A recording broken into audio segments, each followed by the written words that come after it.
তো বন্ধুরা, lunch menu আমার দুপুরের দেখো কি কি আছে।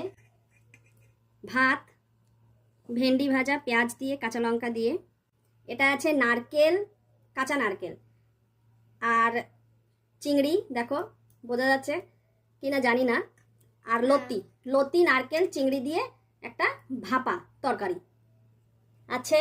আলু বরবটি কালো জিরে দিয়ে বাঙালিভাবে একটা জিরে ধনের গুঁড়ো দিয়ে একটা গামাখো তরকারি। এতে ঝোল নেই একদম, দেখেছো ঝোল ছাড়াই করেছি, কারণ মাছ ছাড়া ঝোল যদি রাখা হয় ভালো লাগবে না, মাছ দিয়ে ঝোল দিয়েই ভালো লাগবে খেতে।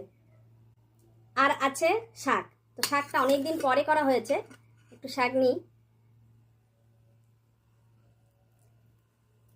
আর আছে দেখো, এটা কালকের মাংসের ঝোল ছিল, যেহেতু আমার ভালো লাগে খেতে মাংসের ঝোল দিয়ে, তো একটু বেশি করেছিলাম।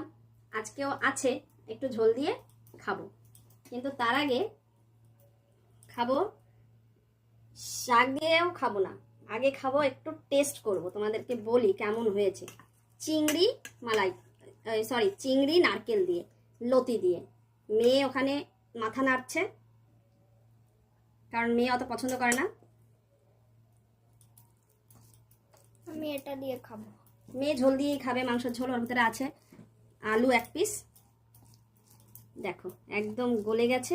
এটা টেস্টটা খুব ভালো লাগে খেতে, গরমও লাগছে।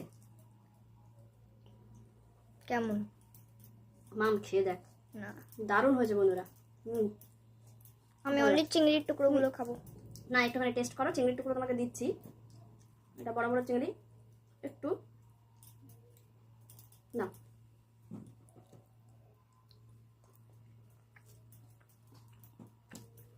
এটা ভালো লাগছে, এগুলো এমনিও ভালো লাগে। লতি আমি খুব একটা ঝোল দিয়ে খাই না, মাছ থাকলে লতির জন্য তবেই আমি খাই, আর না হলে এইভাবে গামাখো গামাখো করেই খাই।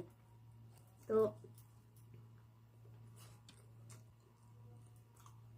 ভালো হয়েছে, নারকেল দিয়ে দারুণ টেস্ট হয়েছে।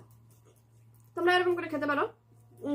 নারকেল হিসেবে মিক্সিতে পেস্ট করে নেবে, আর লতি কেটে ধুয়ে হলুদ লঙ্কা লবণ দিয়ে ভালো করে সর্ষের তেল দিয়ে মেখে ভাপিয়ে নেবে। দরকার পড়লে একটু জল দেবে, জল দিয়ে নিজের মতো করে ভাপিয়ে নামিয়ে নেবে। আর চিংড়ি মাছ তো হলুদ লবণ মেখে লঙ্কার গুঁড়ো মেখে ওর মধ্যে ছেড়ে দেবে, ব্যাস ঢেকে দেবে। 10-15 মিনিটে রান্না কমপ্লিট। তোমাদের সঙ্গে আবার দেখা হচ্ছে নতুন আরও একটা রেসিপি নিয়ে, মেনু নিয়ে, লাঞ্চ মেনু নিয়ে। ততক্ষণ